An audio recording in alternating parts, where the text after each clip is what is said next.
नमस्कार दोस्तों। बिहार के मुख्यमंत्री नीतीश कुमार कई दिनों से जातीय जनगणना करवाना चाहते थे और जातीय जनगणना अब समाप्त भी हो चुकी है और उसकी रिपोर्ट भी सामने आ चुकी है।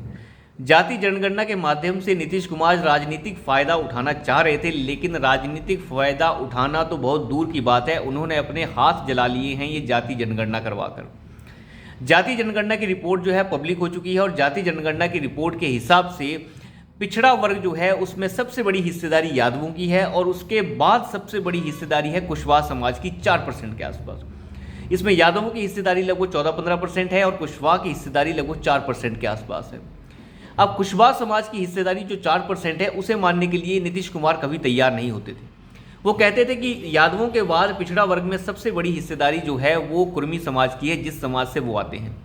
लेकिन इस रिपोर्ट के हिसाब से कुर्मी समाज की हिस्सेदारी मात्र 2.5% है। इसके साथ जो कानू समाज है वो लगभग 2.8% के आसपास है। अब बात करते हैं थोड़ा सा अति पिछड़ा वर्ग की। अब इसमें अति पिछड़ा वर्ग जो है उसकी हिस्सेदारी है लगभग 36% के आसपास। अति पिछड़ा वर्ग की हिस्सेदारी 36% है और जो अगाड़ी वर्ग है उनकी हिस्सेदारी है लगभग 14-15% के आसपास। तो ये जब कॉम्बिनेशन बनता है जिसमें अति पिछड़ा वर्ग है और अगाड़ी वर्ग है, जिसमें लगभग आप मान सकते हैं 36% प्लस 14-15% और अगर आप जोड़ लेते हैं लगभग 50-55% के आसपास जो ये बैठता है, ये 50-55% जो वर्ग है ये भारतीय जनता पार्टी का लगभग कोर वोटर है। तो कोर वोटर का अगर कुछ वोट भी भारतीय जनता पार्टी लेने में कामयाब हो जाती है तो वहाँ पे कॉम्बिनेशन भारतीय जनता पार्टी बना सकती है। लेकिन इसमें सबसे बड़ी चीज़ देखने वाली वो ये है कि वोटिंग में 2024 के इलेक्शन, 25 के इलेक्शंस, इन इलेक्शंस में नीतीश कुमार किस चीज़ को टारगेट करना चाहते हैं और आरजेडी क्या टारगेट करना चाहती है, लालू यादव क्या टारगेट करना चाहते हैं। लालू यादव का देखिए सिंपल सी बात है, अभी जो कॉम्बिनेशन बन रहे हैं वो कॉम्बिनेशन ये बन रहे हैं कि यादवों को जोड़ा जाए और मुस्लिम समाज को जोड़ा जाए, क्योंकि मुस्लिम समाज की हिस्सेदारी सभी वर्गों में बताई गई है 17% है। तो 17% प्लस 14-15% जब मिलता है तो ये टोटल लगभग 30% के आसपास बन जाता है और 30% वोट को टारगेट करने की कोशिश की जा रही है। लेकिन मैं मानता हूँ इस 30% का कोई खास मायने है नहीं। लेकिन यादव और मुस्लिम वोट हमेशा ही कंसोलिडेट होके इन दोनों पार्टियों को मिलता रहा है और उत्तर प्रदेश में ये मिलता रहा है समाजवादी पार्टी को। ये तीनों पार्टियां, चाहे समाजवादी पार्टी हो, जनता दल यूनाइटेड हो और आरजेडी हो, ये सारी की सारी पार्टियां मुस्लिम यादव कॉम्बिनेशन से ही आज तक 30% वोट शेयर लेती आई हैं। आपने देखा ही है जिस तरीके से सपा में वोट शेयर जो है लगभग 30%, 32%, 33% तक चला जाता है, वो सारा का सारा मुस्लिम यादव कॉम्बिनेशन का ही वोट शेयर होता है। लेकिन नीतीश कुमार जो टारगेट करना चाह रहे थे वो नीतीश कुमार का टारगेट थोड़ा सा चूक रहा है, क्योंकि कुशवाहा समाज का जो आंकड़ा निकल कर आया है वो लगभग 4% के आसपास है, जो नीतीश के लिए बहुत बुरी खबर हो सकती है। अब बात करते हैं थोड़ा सा मुस्लिम समाज के साथ किस तरीके से जो है एक खेल खेला गया है। मुस्लिम समाज के जो पिछड़ा वर्ग है, मुस्लिम समाज के अंदर जो पिछड़ा वर्ग है उसे पिछड़े वर्ग में रखा गया है यादवों के साथ और कहा गया है कि ये पिछड़े वर्ग के अंदर आते हैं, यादव हैं, चाहे वो कुर्मी हैं, चाहे वो कुशवाहा समाज है, तो ये मुस्लिम वर्ग भी पिछड़ा वर्ग है। लेकिन जो मुस्लिम में स्वर्ण है, जो स्वर्ण लोग हैं मुस्लिम के अंदर, उन्हें जो है अघाड़ी जो लोग हैं उनके स्वर्णों में नहीं रखा गया है।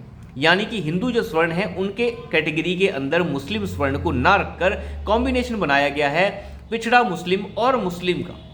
कुछ अजीबोगरीब से कॉम्बिनेशन बना के जानबूझ के ये प्रदर्शित करने की कोशिश हो रही है कि मुस्लिम यादव कॉम्बिनेशन अगर इकट्ठे होते हैं तो ये कॉम्बिनेशन इकट्ठे होकर भारतीय जनता पार्टी को रोककर जो है इन नेताओं को ऊपर ला सकते हैं। हालांकि ये जाति जनगणना तो लालू यादव के लिए भी फायदेमंद है और नीतीश कुमार के लिए भी फायदेमंद है।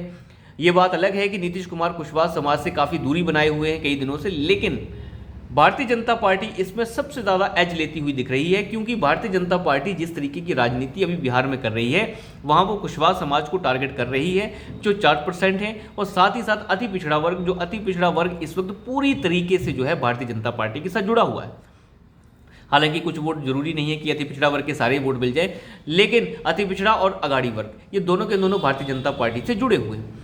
अब इसमें सबसे बड़ी बात देखने वाली है कि नीतीश कुमार से सवाल जरूर किया जाना चाहिए कि पिछले कई वर्षों से नीतीश कुमार मुख्यमंत्री हैं, पहले लालू यादव मुख्यमंत्री रहे, राबड़ी यादव मुख्यमंत्री रही, ये सभी मुख्यमंत्री पिछड़े वर्ग से आते हैं, यादव समाज से आते हैं। क्या उद्धार कर दिया आपने यादव समाज का बिहार के अंदर?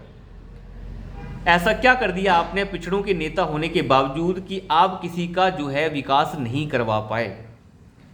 तो इस तरीके से जो है ये जातीय जनगणना जो है ये नीतीश कुमार लालू यादव के लिए एक तरीके से खतरे की घंटी भी साबित हो सकती है कि आपने ऐसा क्या किया है। पिछड़ों के बड़े नेता होने के नाते आप पिछले 30-35 साल से जो हैं पिछड़ों के नेता मुख्यमंत्री बन रहे हैं बिहार में, तो पिछड़ों का आपने क्या कर दिया? आपने कुछ भी कुर्मी समाज का, कानू समाज का क्या किया?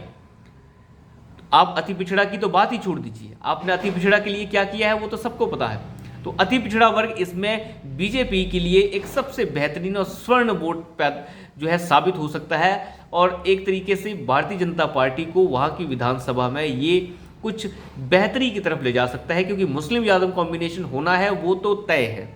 मुस्लिम यादव कॉम्बिनेशन की वजह से ही ये तीन पार्टियां जो हैं फिलहाल दोनों स्टेट्स के अंदर, चाहे वो उत्तर प्रदेश हो और चाहे वो बिहार हो, इन दोनों में ये दोनों पार्टियां इसीलिए जिंदा है क्योंकि मुस्लिम यादव कॉम्बिनेशन बन रहे हैं। लेकिन इस चीज़ ने ये साबित कर दिया कि पिछड़ों में यादवों के बाद सबसे बड़ी संख्या कुशवाहा समाज की है, जो नीतीश कुमार के लिए थोड़ा सा घबराहट की बात है। और अति पिछड़ा वर्ग वो लगभग 36% के आसपास है, साथ ही साथ जो अगाड़ी वर्ग है वो लगभग 15-16% के अगर आसपास है।